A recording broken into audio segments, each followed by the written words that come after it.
The gentleman from Massachusetts is recognized. Thank you, Mr. Speaker, and I want to thank the gentleman from Colorado, Mr. Buck, for extending me the customary 30 minutes. I ask unanimous consent to revise and extend my remarks, and I yield myself such time as I may. Without objection. Mr. Speaker, we are only 1 month into 2017, and today we have another closed rule, or as I call them now, Putin rules. This is the kind of process they have in Russia. No amendments, no debate, no nothing. Completely shut down. It's your way or the highway.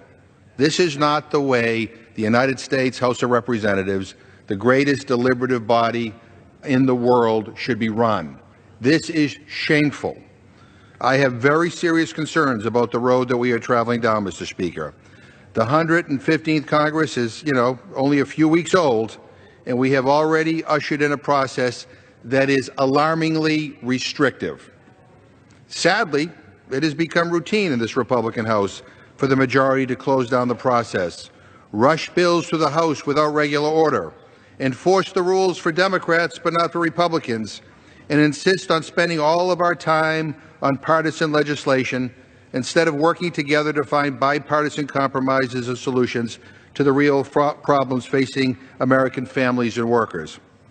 Mr. Speaker, today's legislation makes clear that the Republicans are eager to repeal protections put in place to help the American people.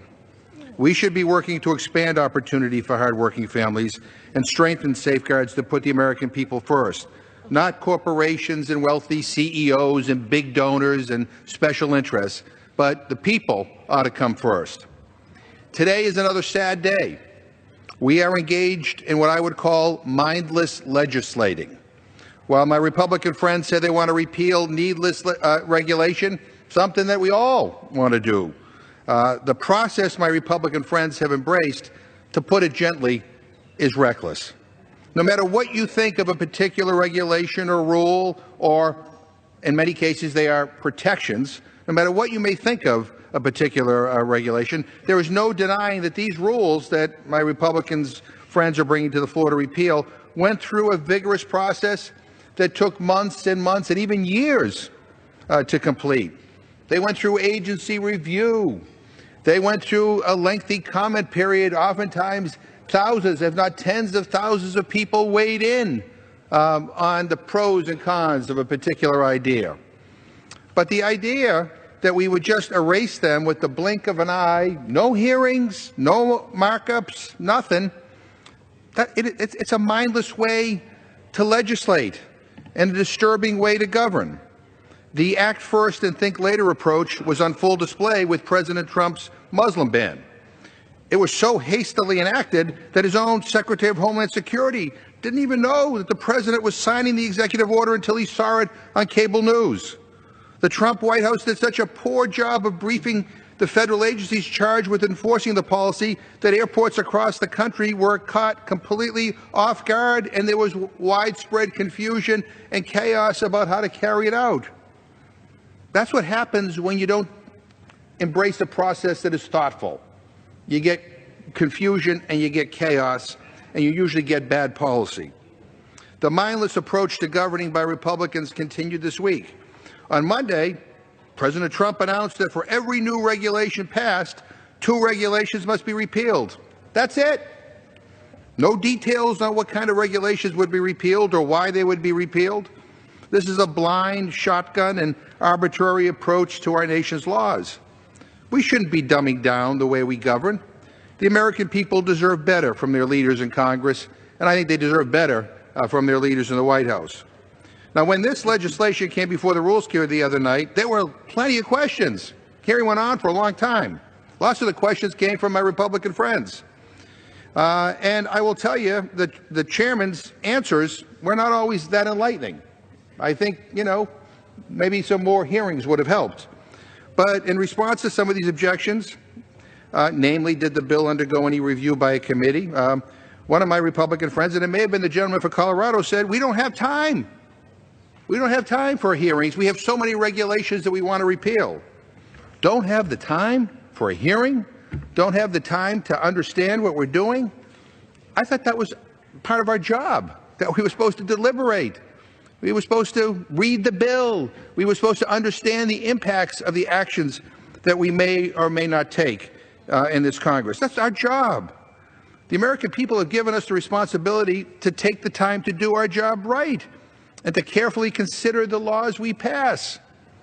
To say that, we don't have time for hearings and deliberation.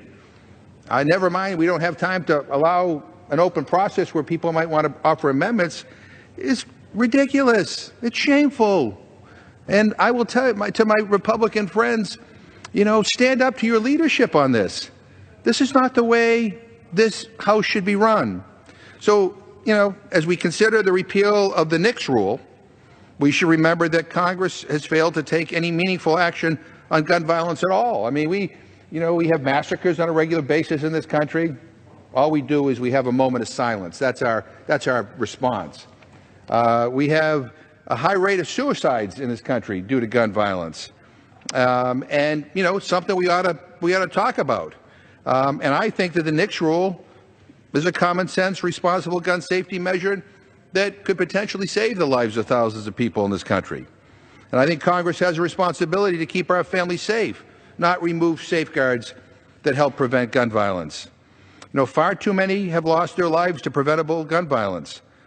This rule is intended to keep firearms out of the hands of those suffering from severe mental illness.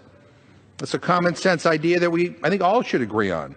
In 2007, President George W. Bush signed a bipartisan bill to identify individuals ineligible to possess firearms because of severe mental health issues. This rule allows for a reporting method to ensure that the law is implemented effectively. It is intended to save lives. Every year in the United States, more than 21,000 people kill themselves, and mental illness is also an important factor. A gun is used in the majority of these cases. The people listed on Nix are the 75,000 dealing with the most severe mental illnesses. These are people who need help, not access to a dangerous weapon like a gun.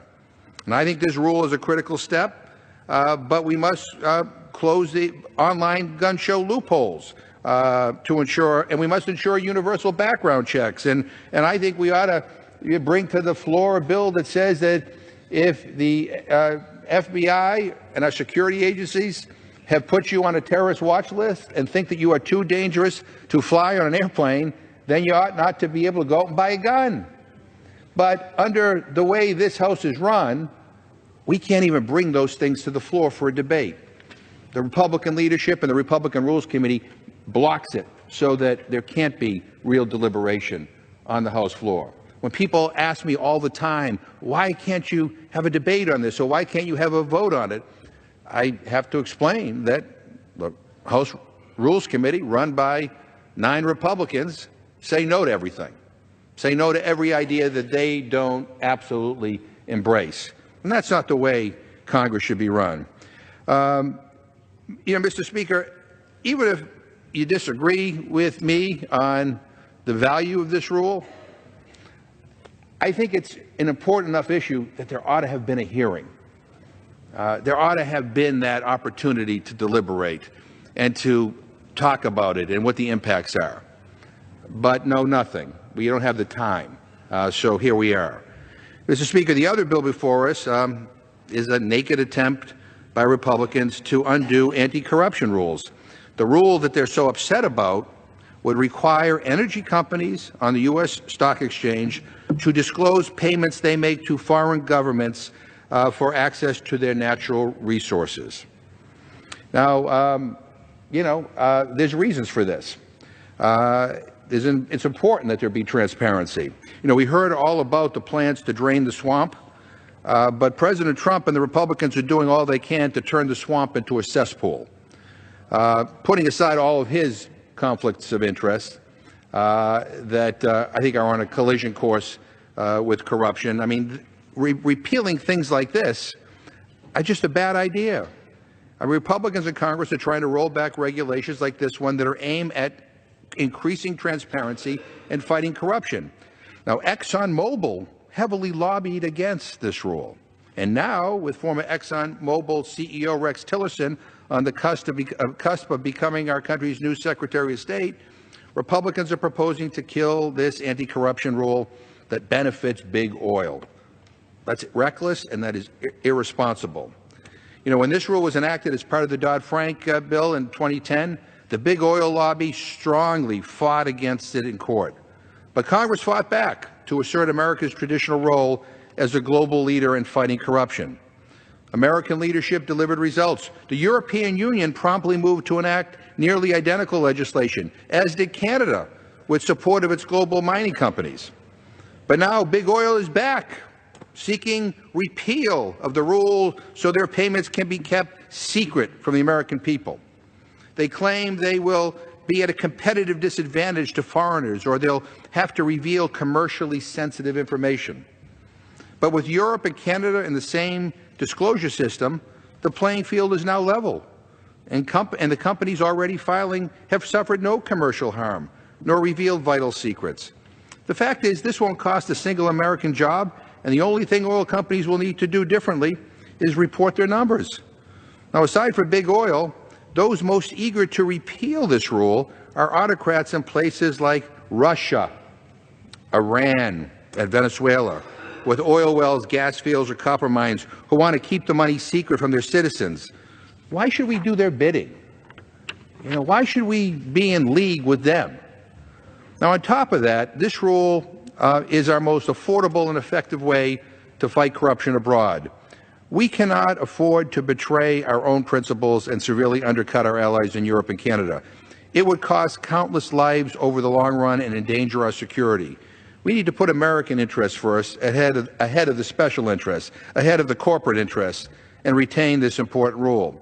So I urge my colleagues to, well, obviously, I would like you to vote no on the repeal of these two rules, but you know, you got to do what you got to do. But I urge you to vote no on this rule. And I ask you to vote no because it should be a principled vote. This place is becoming so closed up, so restrictive, that this is not a deliberative body anymore. We're not talking about things anymore. It's basically whatever the leadership wants, whatever Donald Trump wants, you bring to the floor, rubber stamp it, and that's it. I don't care what political party you're in. Nobody who got elected by the people of this country should stand for that kind of process. And with that, I reserve the balance of my time. The gentleman from Massachusetts reserves. The gentleman from Colorado is recognized. Thank you, Mr. Speaker.